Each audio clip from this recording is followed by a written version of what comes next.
Now you've given every 5 kilometers access to someone on the road, but now it's off the road. And then the land value also increases. The opportunity for land use collection also increases because everybody goes on that road again. And then we offshoot the roads again.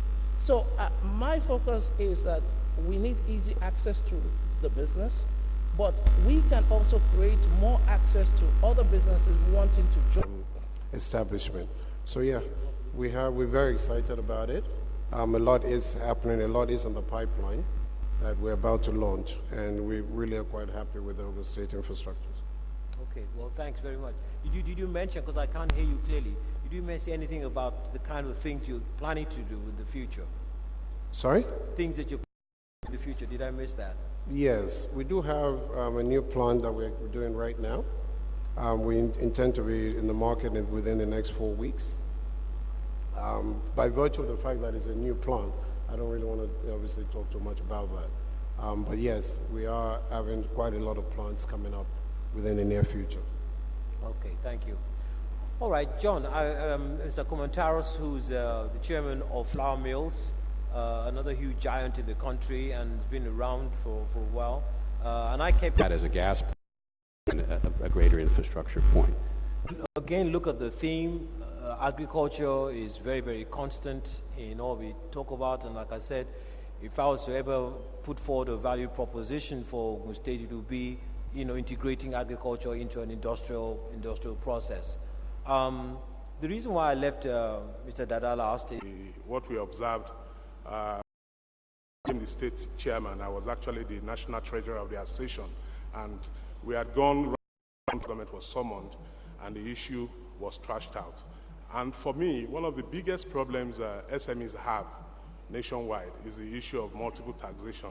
People just come, try one way or the other to. I set up business in Shagamu. The only time we had that problem, I threatened, maybe because I am the chairman of NASI in Ogun State, and the man just knew that he would be in trouble if he doesn't walk out of the office.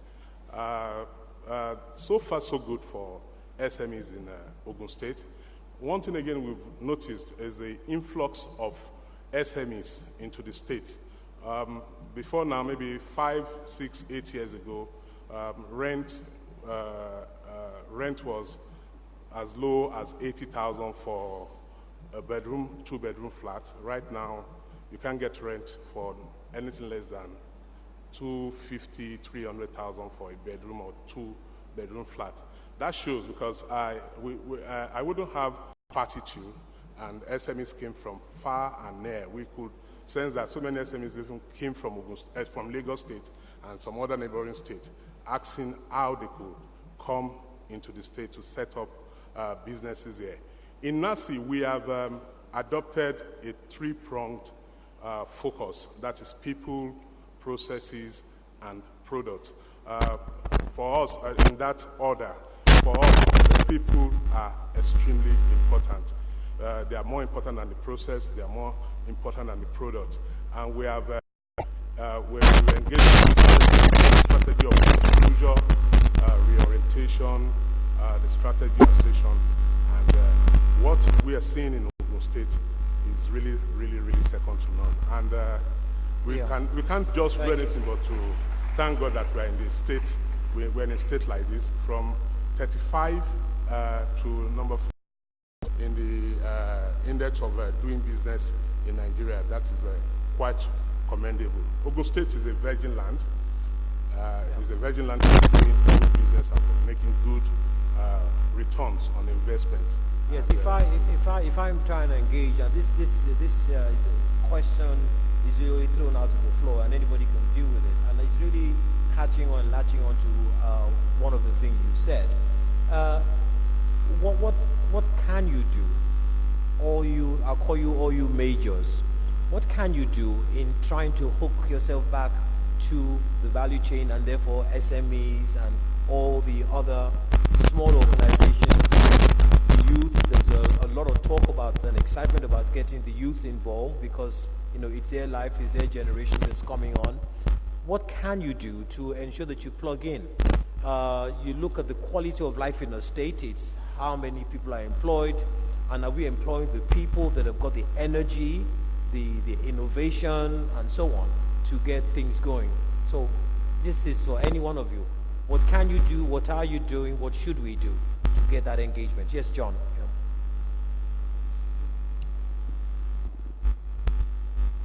Briefly, if we want to build a 100,000-ton starch plant, we will need 400,000 tons of tubers.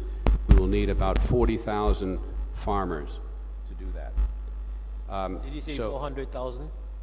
Yes, 40,000 farmers. Yeah, 40,000. So in order to shift our supply chain inward, that's a great logistical task. And here the state does play a wonderful role, because there's no one better than the state to help organize the farmers' associations, to set the guidelines of interaction, facilitate this organization of 40,000 people in the supply chain. So I think the state has as the supply chain shifts inward, the state has a great role to play in helping organize the farmers into collectives and arrange the interactions between the industries that are going to take their product and support them to grow For that type of initiative, do you work with government? It's something that you're just doing on your own? We work with the state government, who in turn works with the Farmers Association to set up that interaction. And one other thing I would suggest for the states is that having a piece of land and holding it, and it does nothing, is not a good thing. It's better to give the land if that land is going to produce something very productive and is going to provide 100,000 jobs around. So I think the state also plays a great role in how land is allocated, and it's better to have a land that is productive than a land that's not used and is held for the future. Yeah. So I think the state has a great role to play. It plays a great role in activating the supply chain, the Farmers Association, as well as coordinating the use of land. Yeah, they say the best thing for any farmer is to have literally an off-take agreement whereby you know everything you produce it's got its destination. You were going to say something? Yes, I would latch a little bit onto what he said, which is to say, if we design the business model itself to be inclusive, and we look at growth from that point of view, about how can growth from the get-go be inclusive, then the fundamental role of the private sector is really to develop growth and to develop markets by understanding and serving the people in the markets in which it plays.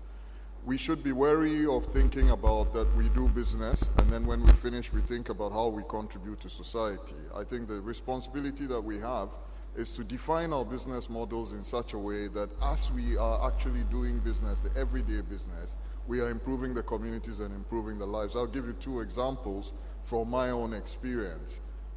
We, of course, deal in bouillon cubes. We have the brand called Knorr. Seeing that anemia is a big issue in Nigeria, we enriched our bouillon cubes with iron so that the daily consumption of bouillon cubes actually addresses some anemia. We don't finish selling bouillon cubes and we say, what can we contribute to anemia? Another example that I can give is our campaign on teaching people the right way to brush your teeth and when you brush your teeth. By doing that, you improve the oral health of the people of Nigeria and the people of Ogun State, because 75% of our manufacturing base is here. But also, if people brush their teeth in the right way, they have healthier lives, they consume much more as a result of the fact that they are more productive, and business therefore prospers. So when we talk about competitiveness, we should try to get away from the dichotomy of the private sector sitting somewhere, government sitting somewhere, and when the private sector finishes what it is doing, it contributes something which is the page 13 of its annual report to a much more holistic and integrated model, where the very act of doing business is developing the value chains, developing communities, developing the farming and agricultural system. And I think that uniquely, that's where Ogun State is most differentiated, that this process is understood. Never have I met a governor and his team and had to spend a lot of time trying to explain why business is relevant for development. And that is the thing that Ogun State, in my view, has developed and almost become a thought leader in the context of Nigeria, that it must continue to embrace, that it sees the development effort as very integrated, it understands the roles of the various sectors. We as the private sector also know we can never be government. That's why we're called a sector, not the entire society. So we play within an ecosystem, and all of us come together to build a competitive ecosystem. What we could do as a private sector coming from a global context is that we also, and Ogun State does that, I know when they speak about the Ogun Standard, I know definitely that the governor is not happy to be number 5 only within the context of Nigeria. There's absolutely no reason why Ogun State must not embrace world-class standards in what it does. There's absolutely no reason. It is a state that legitimately can have the ambition to play at world-class standards in certain selected sectors, and that's what it must do. When I was here 2 weeks ago, I was much earlier for my appointment than I had been given 9 o'clock, not knowing what the traffic was. I came much, much earlier. So I decided to tour Ogun State, ended up in parts of Abeokuta that I had never been to. And what struck me is that if you look at the development model and the trajectory that it is going at, very much global values are being embraced. And that's how it must look at itself. So don't be too happy if you become the number 4 in Nigeria. The question I will ask is, why can Ogun State not become the model state in West Africa, and then in Africa and globally? That's Ogun State has the potential, and that's the way it must be. Thank you very much. As we wrap up, and I'll start with you, and we'll wrap up as well. What I just want us to do is, whilst we give all these well-deserved accolades, the question I want to ask is, what more can be done? What more should be done? So that at least we know it's not a perfect situation, but certainly we're nearly there, and your own advice to the government of Ogun State in terms of the few more steps that we must take whilst you answer the question. Thank you. Now I'll start with Peju, and then I'll go to the end, and then we'll walk our way down here. Okay, thank you very much. A lot has been said about what makes Ogun State a very conducive environment. I think the theme of this conference is also taking us in the right direction, and I want to start with the issue of the environment. And we said, how can we ensure that the wealth creation and wealth generation in the state is inclusive? There are many initiatives, such as, for example, the various waste to wealth initiatives. Cement plants are by nature huge consumers of energy. And we said that Ogun State is a natural confluence of both the agricultural industry and industries and contributing to industrialization. Biomass, in other words, agricultural residues which are normally wasted and thrown away, can be collected by these smallholders and used to feed other industries for energy and ultimately for power. The same thing with municipal waste, the same thing with industrial waste.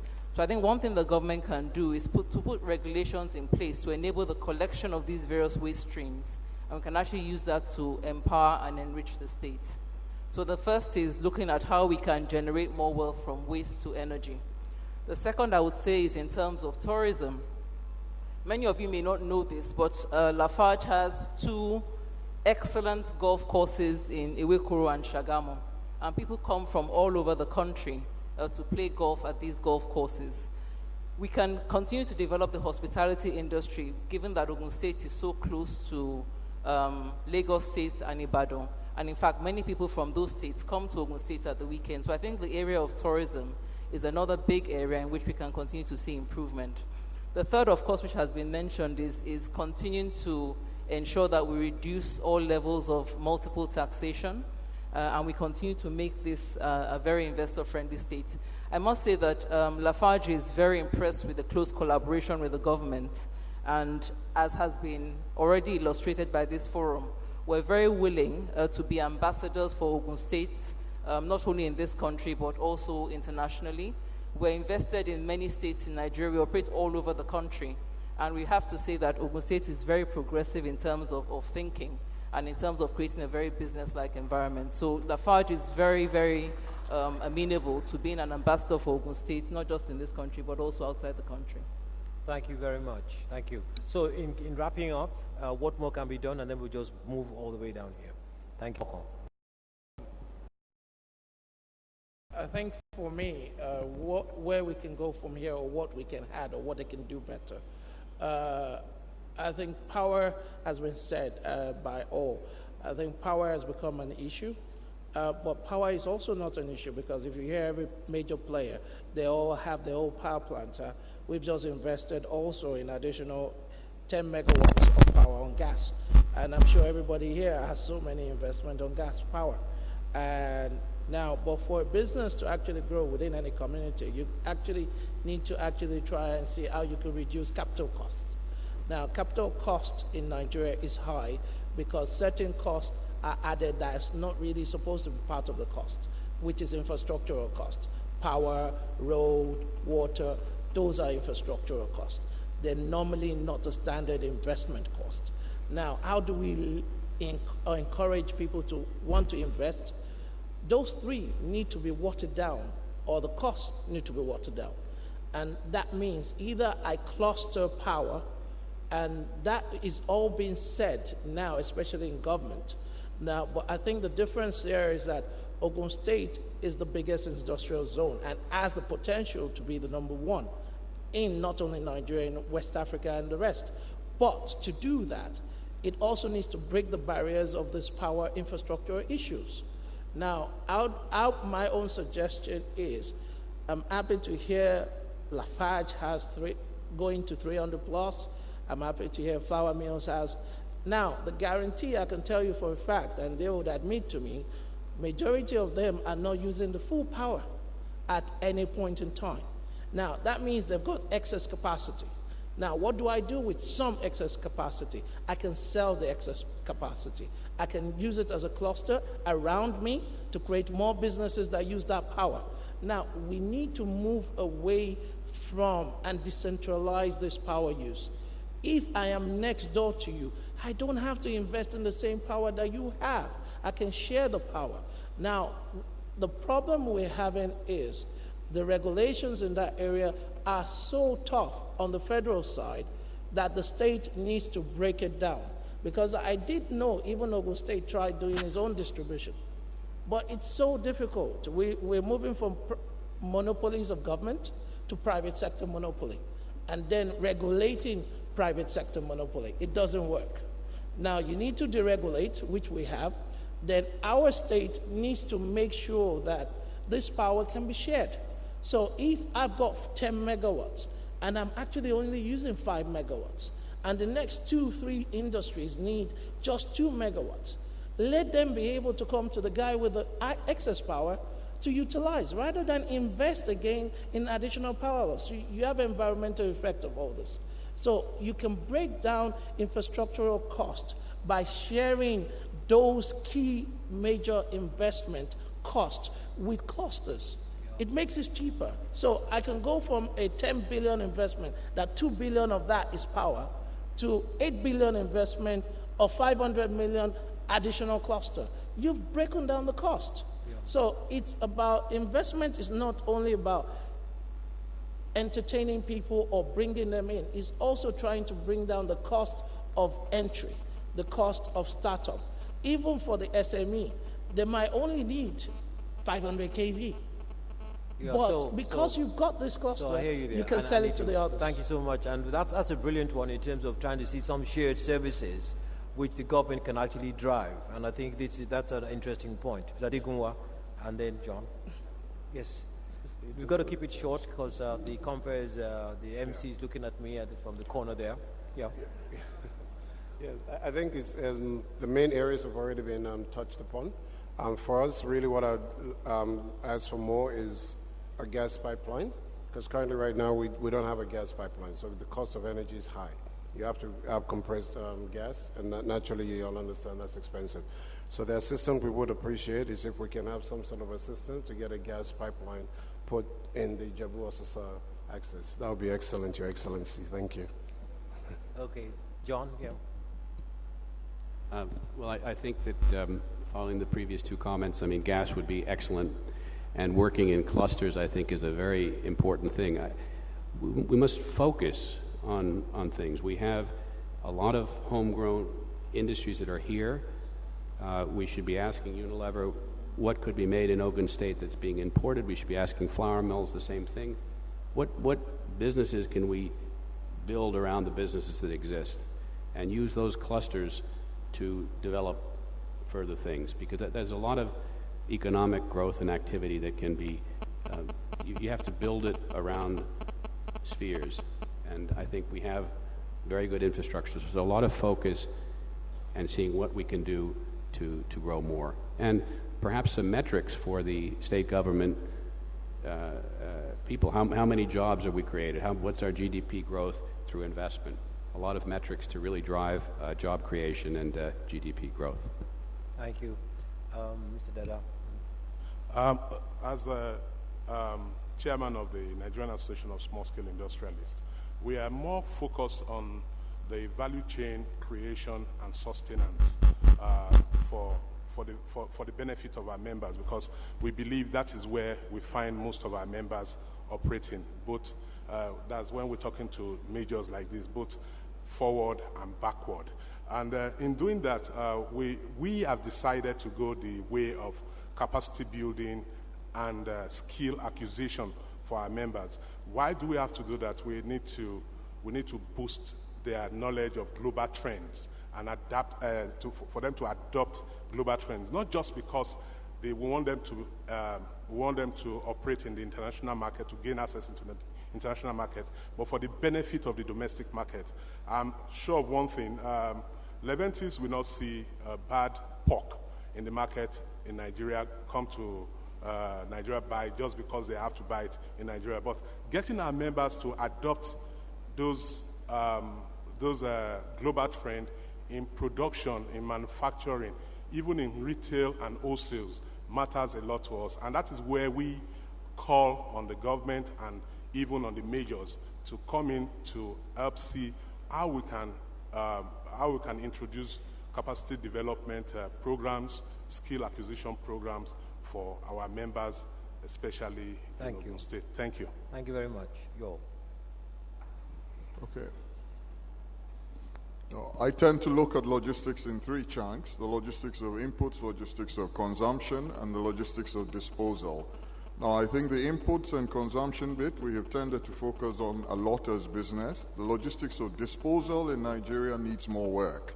And you see the environment and you can tell. We all grew up thinking about the concept of you throw something away. I think as adults, we now realize there is no away.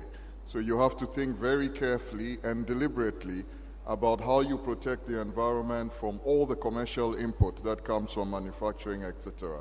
Last year, in 2015, for the very first time in our history, we had zero waste to landfill. We cut our water consumption by 7%, cut our energy consumption by 10%. I think that what we can do, not just as Unilever, but the state can help in this, is more collaborative discussion with the private sector about what are we going to do around the logistics of disposal, not just so that we can get more profitable because we're using less energy and less water and less materials, but so that we also protect the physical environment in which people have to operate and people have to live. And I think there's an opportunity. If we are collaborative, we do it in the right context, a mixture of our own responsibility as private sector, the right legislation and right incentive, we should be able to deal with this. When we started and said zero waste to landfill, it seemed impossible. There were challenges, there were things that we learned, but we learned major things. And now globally as Unilever, we've made a big commitment which says that by 2020, using 2010 as our base, we would have halved our environmental impact. So significantly decoupling growth from environmental impacts. I think that is an area that Ogun State can, because you're already on that trajectory, pick and drive even further to differentiate itself. And that's the extra bit that I would add to the agenda. Thank you very, very much. We'll give the team a round of applause. We've touched on a whole bunch of stuff. I've got words that I've circled here: sustainability, an enduring business model, having global values, integrating business with life itself. A lot of the companies here have got a long history, focusing on green philosophy. You talked about tourism, which is interesting. The government is friendly, is accessible. the governor himself is accessible. There's a very customer relationship management focus of the state. There's peace, there's security. There seems to be sincerity of actions. There's unity of purpose. There's a strong value chain creation that's happening. A lot of emphasis on transportation. Progress is being made in the state. Yes, we need to deal with power and look at a sharing model. The same thing about providing gas to drive power. Skill acquisition is so key, capacity building. And then environmental sensitivity and discussing and working with government and so many, many more things. Ladies and gentlemen, do help me to thank all members of our panel, Mr. Sarkov, Mr. Dada, Mrs. Adebajo, John Kumantaros, Mr. Adegunwa, and Mr. Onofooko. Thank you very much. Thank you. Thank you very much, sirs. Amar. All our investors have been supported.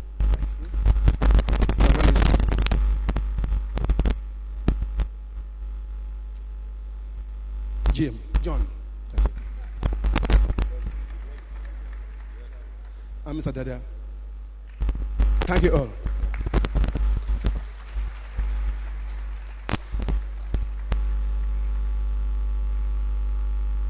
One big round of applause for doing us very proud here.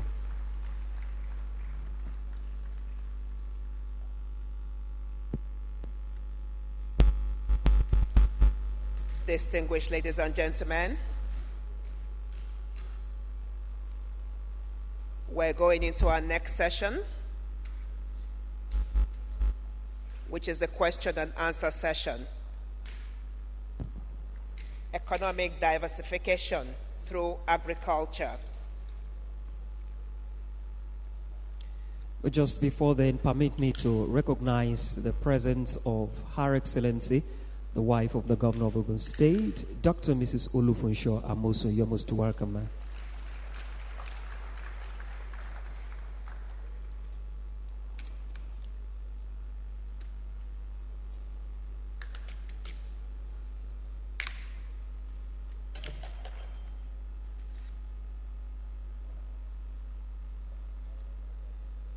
Would like to, in this session,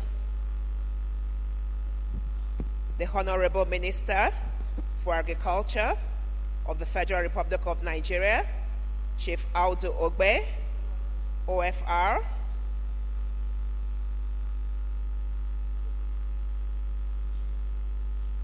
Chief Ogbe was the Deputy Speaker in 1979 in the Benue State House of Assembly, and in 1982 he was appointed the Deputy Speaker of that House. He has been in full-time agri practice when he returned to full-time farming in December 1984 up until 1998. Chief Audu Ogbe is a fellow of the Eisenhower Institute. He became an officer of the Federal Republic in 1999. In 2002, he was awarded a doctorate degree. Distinguished ladies and gentlemen, can you please join me in welcoming the Honorable Minister, Chief Audu Ogbe.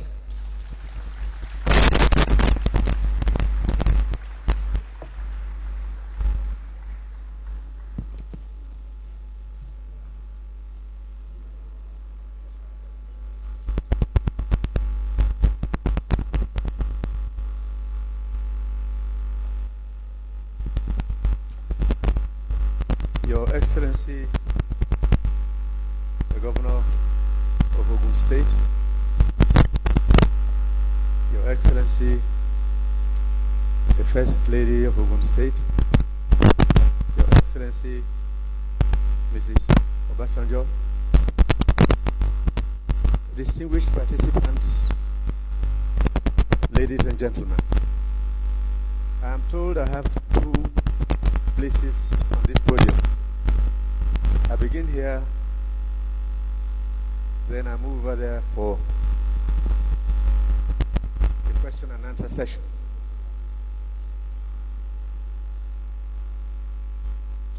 This is my second time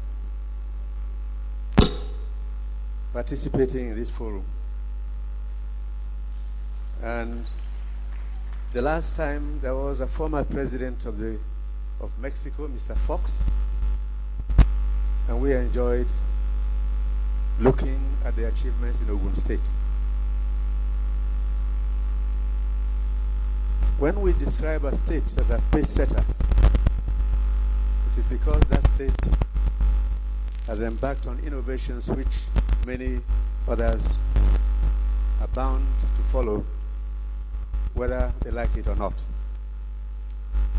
Only yesterday, I was in Katsina State, and there I met Mr. Kumantaros. Katsina State was doing exactly what Ogun has been doing in the last 6 or more years. And I said to them, this is a clear sign that change is actually taking place. Change doesn't have to be the kind of change you find on the stage when dramatists are putting up a play. Change can be slow and deliberate, but far-reaching. Why does Ogun State embark on this every 2 years? In my opinion, the governor is doing exactly what a man does to his car. You take it for service every so often, after so many kilometers, to make sure the engine oil is changed, the plugs are functioning, the system altogether is working so the car can give you better service. In doing this, Ogun State continues to ask people to come in and participate in the process of development of this state. The figures you have are very, very impressive. And one cannot but thank the governor for working so hard, because I can see what he is doing. A refusal to stand in one spot and look at your feet. He is looking further into the future than many others. And the future has a way of coming too fast, especially on us here in Africa. In school, I came across the thinking of 2 European philosophers who were very critical of the black race. One of them was a man called Baron de Montesquieu, a Frenchman. He complained that the black man had a problem of living by the day and not worrying about the future, and that the future often caught up with him. And then another one called Hegel made a statement which I found even more annoying at the time. He said that the black man had no capacity for long-term strategic planning, with one exception: Hannibal, the great general of North Africa, whose dream was to capture Rome by crossing the Mediterranean. And he was crossing with elephants. He didn't make it. But at least he planned. Sometimes we plan and fail. Most times if we plan well, we succeed. I think Ogun is planning well and succeeding. So I want to thank His Excellency the Governor for inviting me to this forum again. 2 years ago, I came as a farmer. This time, I'm involved in policy management in the Ministry of Agriculture. I want to thank His Excellency because much progress has taken place in this state. And as you show this state off as a model for development, it's also proof of visionary leadership and responsive governance. And I believe more surprises will be unfolded in the governance of this state in the next few years. Those of you here participating, especially the foreign investors here and the local ones, the sector experts, investment brokers, technical partners, high-level state and federal government officials, all of you, deserve garlands of honor from us all, especially at the federal level. You are the ones who believe in this country, because many have folded their bags and left. There are some who are only here when the weather is good and have no room for tolerance of any decline or any difficulties whatsoever. We appreciate what you do. We thank you for being with us. And we want to assure you that Nigeria is not down. A long time ago, President Richard Nixon paid a visit to China. And he was talking to the legendary Chairman Mao. And in the process of the conversation, he asked Mao a question. What are you doing about China's huge foreign debts? And Mao looked at him quite surprised. Foreign debts? China has no debts.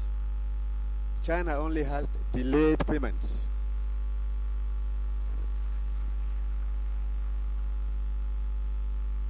We are not down. We only stumbled.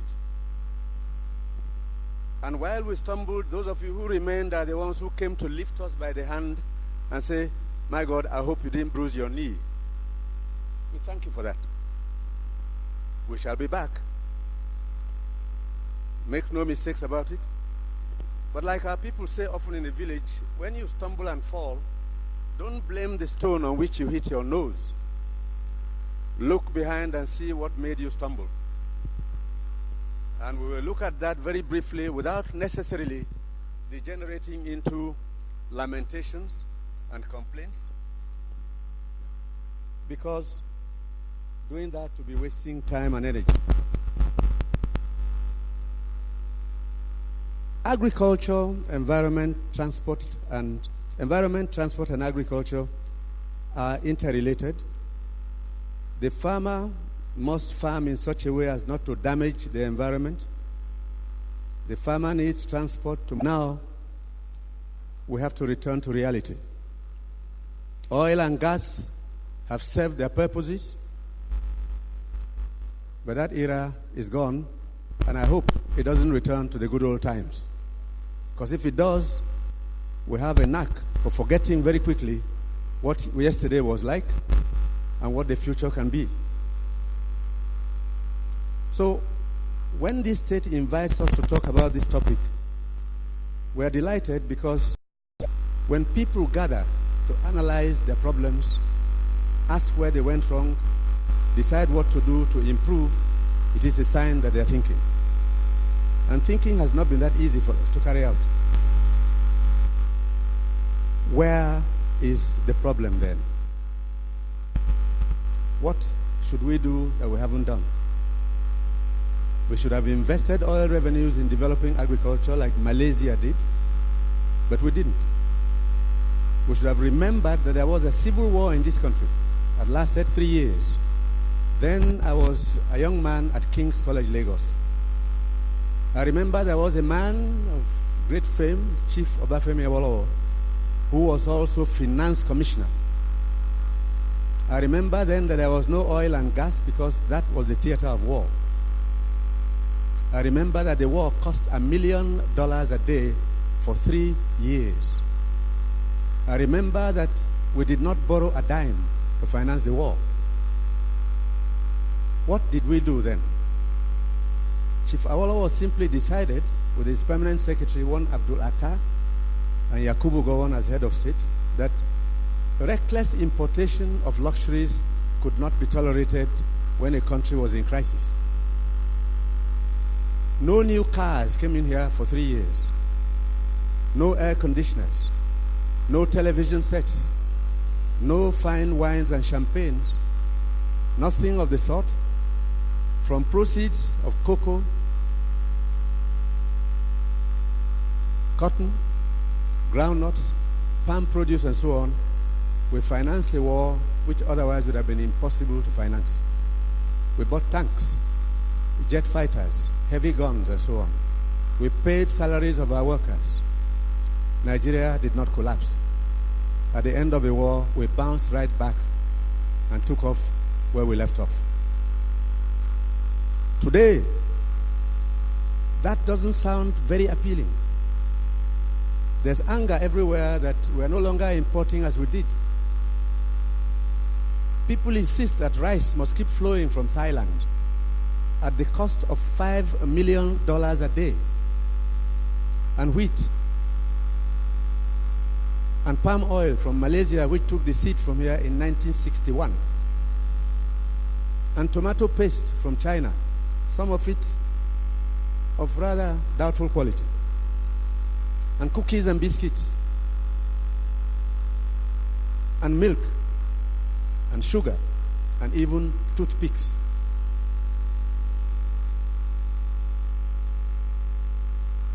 In the process, the food import bill in this country is a total of nearly $22 billion per annum. A luxury we can no longer afford because oil prices have simply fallen.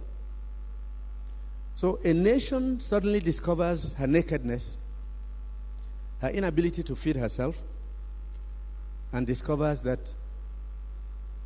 she is in very grave danger of collapse. The agriculture sector, which we neglected, is actually the first industry given to man by God. It is a source and a blessing to humanity from the divine as long as it is profitably harnessed for the collective good of all. Accordingly, in many countries across the world, agriculture has always served as a source of livelihood and an engine of growth, of wealth creation, of employment generation within the overarching objective of improving the quality of life of the citizenry towards enhancing human dignity and human security. Karl Marx died in 1884. At his burial in a London cemetery, his co-traveler on the socialist path, a man called Friedrich Engels, made a statement. He said, a man must first feed himself, clothe himself, and house himself before he can successfully turn his attention to philosophy and politics. We instead have turned our attention to politics and philosophy without the capacity to feed ourselves. And I have been in this business long enough to tell you, such interest rates destroy initiative and incentive. But the banks have their arguments. They believe that borrowers do not pay. They believe the yields on the farms are low, and they are right. They believe that investment in agriculture is too risky and that they can't afford to do so because they will lose their investments. But bankers also eat. And are looking at them, they are very well dressed and they look very clean. So who is going to fund agriculture if agriculture is so risky that nobody wants to go near there? And how long can the 65-year average in age of farmers continue to till the soil with a hoe and cutlass and feed us well? Which means we have to invite younger people into this sector. But are the youth interested in coming?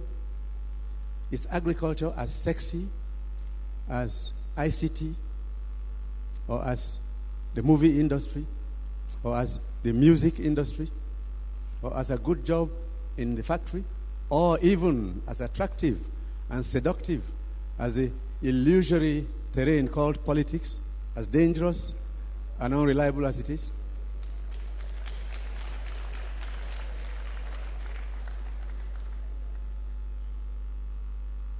I got into politics fairly early in life, a long time ago.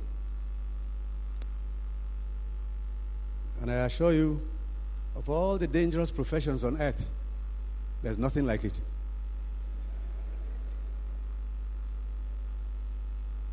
You can hardly predict anything.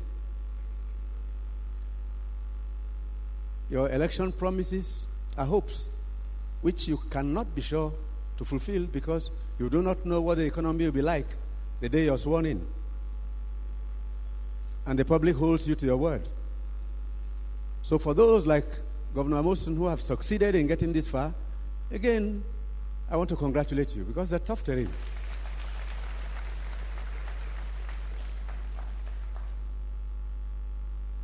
What do we do then? How do we move on from here? The opportunities are huge, very huge. And I must tell you, the profits in some ventures in agric are fantastic. I was the first Nigerian to mill rice free of stones in 1986. I didn't carry on too far because challenges of power and credit became an obstacle. The machines that I used were brought for me from South Korea by an outstanding Nigerian called President Olusegun Obasanjo.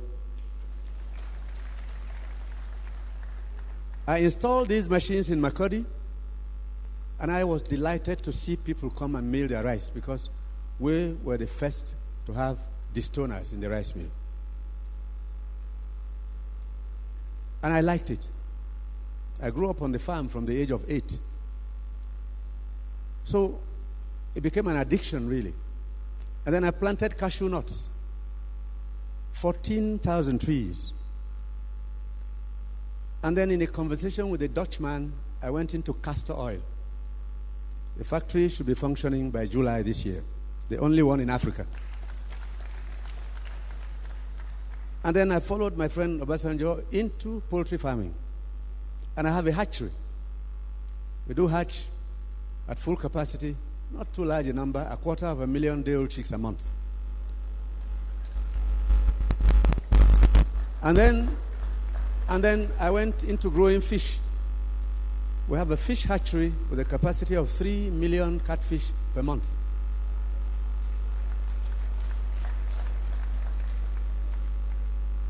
And now, I'm about to start producing lemongrass oil, something I'll recommend to young people here. It's a very easy industry to manage. It's very rewarding in income. It's an export item.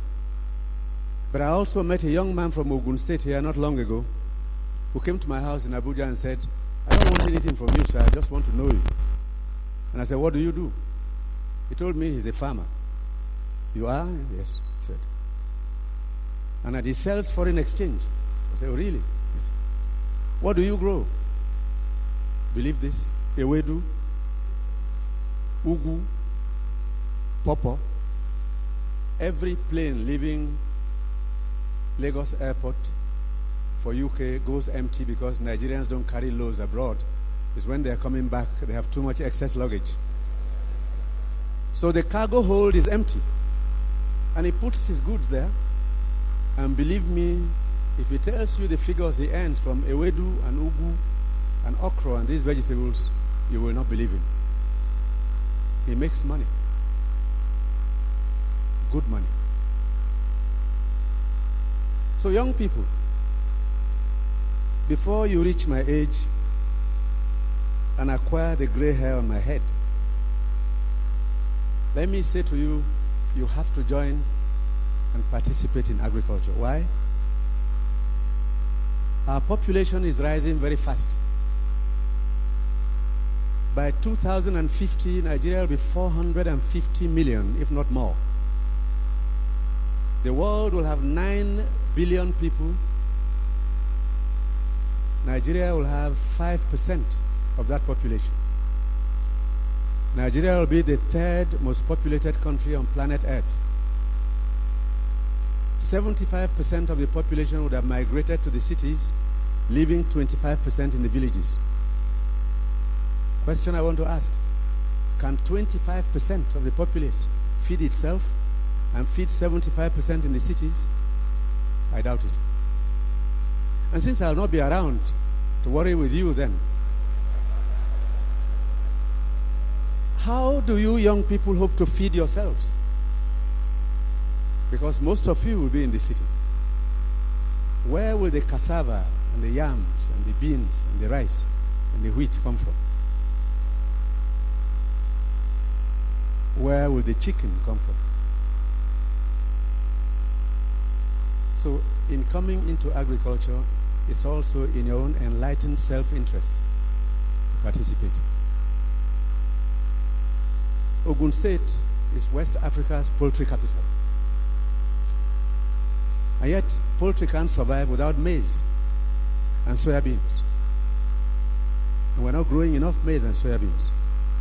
We need 2.5 million tons of soya for local consumption. And the Chinese are asking us, if we can, to sell them 5 million tons of soya. The Chinese are asking us for cassava chips. And Ogun State can do wonders here. The reason why cassava chip export to China is not profitable is because of transportation costs from the north and other parts of the southwest. You are close enough to take that market. We are lobbying with the Chinese now to remove the duty of 5% on Nigerian cassava chips because they also offer duty-free importation to Thailand. The reason why they should give us a duty-free status is because our cassava has 10% more viscosity and starch than Thai cassava. And they know it, and they're asking for it. Let's take up that challenge. Ogun State can do a great deal in sugarcane in the Papalanto area of the state. And bananas. The banana trade is big. There was even a banana war in quotes between the US and Europe not too long ago. Ogun State can do well in long fiber cotton, in vegetables, in rice. Rice. We consume 7 million tons of rice every year. And what is 1 million tons of cassava? 1 million tons of cassava will fill up 33,334 trailers of 30 tons each. 33,334 trailers. If you line the trailers up with no space in between, the lineup will stretch 495 kilometers. 1 million tons. We need 7 of that each year. And in another 5 years, we probably need 8 million tons. And by 2050, I don't know how many tons you will need, because I won't be around to worry with you. We need palm produce, palm oil, palm kernel oil, and even palm kernel shell. The shell of the palm kernel could become the most expensive export item from here when you convert it to activated carbon. It's in demand, high demand in industry. We need ethanol from cassava.